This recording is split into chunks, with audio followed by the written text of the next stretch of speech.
Before we get rolling on today's video about the safety shields on a Turbo 400, the experts say to ask you to like and subscribe now, not wait to the end of the video. What does that do? Subscribing is free, yet 88% of all videos across YouTube, the viewers haven't subscribed to the channel. Eventually, the content provider, that'd be me, after they get 1,000 subscribers, 4,000 watch hours, and also likes and comments factor in to this algorithm on YouTube, eventually the content provider will get paid. I'm almost 100 videos, over a year invested. I enjoy doing this. I'm going to continue to do it whether I make a dime or not. However, I'd like to have YouTube provide enough money so I can buy more parts and build more things. It's as simple as that. I'm never going to be in the channel where I blow stuff up or wreck stuff that's brand new. This guy's already doing that. That's not my area of expertise. I can provide you a lot of detail about a lot of things racing and hot rod related because that's been my entire life. YouTube is a brand new idea. Just came to me one day. If you've been watching, I've told you the story a couple times. So that's it. Please subscribe. I'm within 13 subscribers, I think, of making my 1,000. That's awesome. At the 1,000 subscriber, I'm going to give away a shirt and a t-shirt, and in the future, I'll be able to do more stuff like that. Maybe someday have some merchandise. Who knows how far this will go. Right now, you can get in on the bottom floor. Special today only, no charge for subscription. There's never a charge. That's a joke. All right, let's get back to the video. Welcome back to Mountain's Garage. Sean here. Instead of continuing on the 71 Nova like I planned on, all my plans are subject to change without notice. I got some more stuff FedEx today. I got enough to put the safety shields on my Turbo 400 for the 72 Nova. So let's get into that. It's actually a TH475. You've seen it in other videos. I've done well and not sold this one. This is a 7th transmission I've built for the 72 Nova since last summer. I've sold them all. I've considered and may even sell this one and build myself one more with an Ultra bell, or probably a BTE bell, which has a small adapter on the pump and then a bolt-on housing like a reed case. That would avoid me having to run the flex plate shield. I've already mentioned when I was mounting the engine in it, I'm going to leave myself room so this will clear the firewall. And I could run this if I have to. I don't know why they sell a non-SFI version, but this is what it is. It was $39.99 compared to about $80 for one with a SFI sticker on it. They're all made out of 1/8 plate, 3 inches wide. You can get them 4 inches wide, but that's just going to be harder to fit in. And I've stuck it on here with a couple bolts that I had to force in. This came from Speedway, or Speedway sells one just like it. I believe it was in a Speedway box. It came from somebody else. It rubs on my dipstick a little bit, so I'll clearance the dipstick. I've had the TCI version of this on here, 2 sets of them, and they fit no problem. That won't be true for the shield, but I'll get to that in a second. So I went ahead and bought a non-SFI one, not knowing if I'm going to run it. I'm a long way, a lot of months, years perhaps, from having to pass tech. This is going to be a pro street car. If I ever get to the point where this is going to hold me up passing tech, I'll do something different. But it's a very good chance I'll already have an Ultra bell. No rush to buy one of those because that'll be outdated as well, because SFI stuff has a date on it. Including this shield, which covers the body of the transmission. This is the 3rd set I've also had this year. I've sold the other 2 sets, or traded. 1 set, sold 1 set.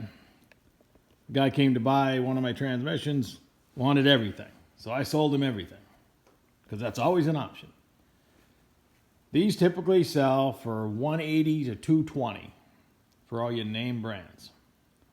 I don't know where the name brands are built. The last 2 I had were TCI, and they didn't fit very well. They fit, But getting the bolts in here, these conical head ones, through the brackets, it was a fight.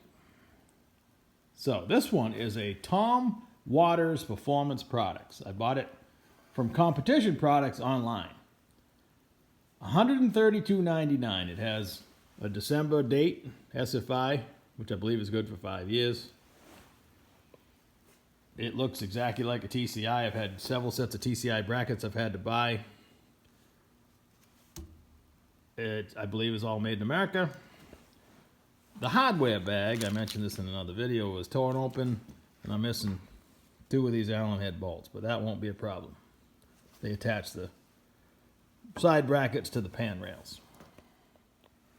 The brackets that bolt to the pan rail for the shield on the Turbo 400, these are also the 2 brackets you need for your shifter, so I've delayed putting the shield on because I didn't have the correct shifter bracket for my shifter that I bought. This will not be correct either. I'll need to change that. I found this nice Turbo Action SCS shifter, reverse pattern, 3-speed. And I paid $40 for it on Marketplace. Came out of the South somewhere. I had to pay shipping on top of that, but still a deal. This is an expensive shifter. He knew some parts were missing. He wasn't sure what. The pitches weren't very good. I was willing to take a gamble. The cable's fine. It's missing the neutral start switch. I'll have to get one of those. Does have the button for the transbreaker line lock, depending on what you want to run there. But I didn't have the brackets for the transmission. But it wasn't too hard to figure out using the internet, searching around the correct part number for the bracket kit.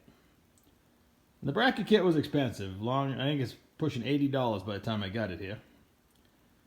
I was willing to spend more than I thought it was worth because this fits a 2-speed power glide. It allows you to run any aftermarket shifter. A regular power glide piece is welded on. You need to change this in a power glide. I have a power glide to do, so that'll actually save me $30-40 probably. So getting that out of the picture, now it seemed a little more reasonable. I could only find one of these in the country at the moment, and this is it.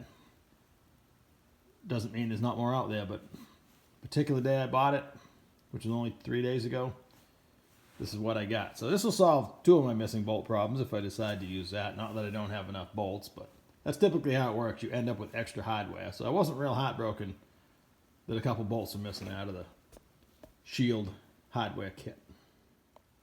Before I forget to mention, the day I went to buy a Shield, I was willing to pay the $180 to $220.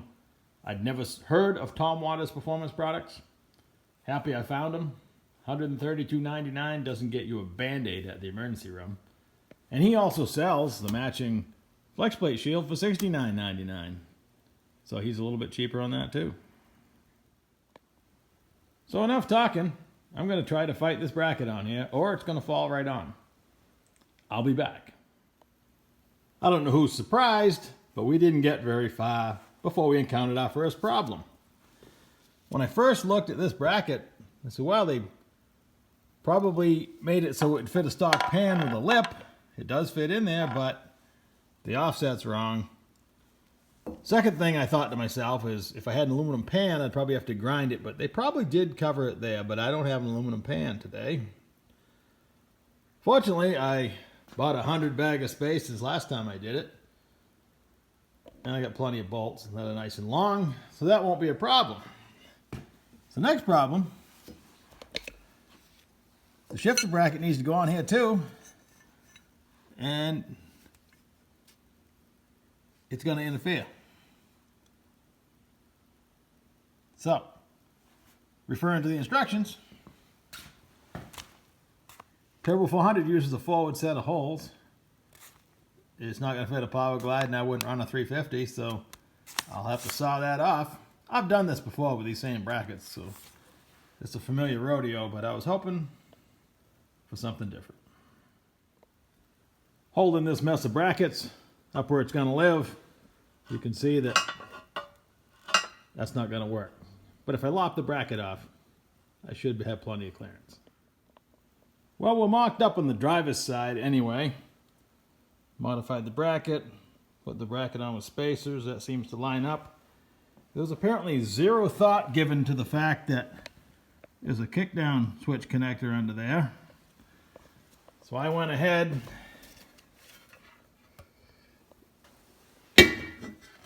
carefully bent the tab over, and I'll have to run it like that because they made no provision for it. Typical. Moving on. On my transmission, of course, that's my trans brake connector because I have an internal solenoid valve body. And you're not allowed to modify the shield at all. You can probably modify the brackets. To this point, I haven't touched them. But the actual shield itself, you're not supposed to touch. And while I have the driver's side up on my piece of chinking wood, just to make sure there's enough stuff blocking the path, let's put the cable on as well. Not much drama on the passenger side. I repeated with the spaces and the longer bolts. I've learned to leave this a little bit loose. I put chinking wood on both ends this time, allowing me to slide the brackets that go under the pan underneath. Now the shield has to come down and the conical head bolt goes through the shield and the bracket, and then it catches this on the back and then the nut. That's sometimes the fun part. Let's try it.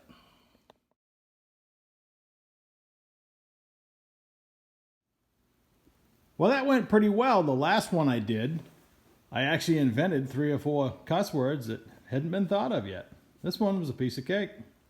So I got to give old Tommy Waters Performance an A+ for the fitment, with the exception of, again, my pass-through, formerly kickdown connector, now trans brake connector, is pretty tight, but it clears. But all in all, I went ahead and tightened everything up.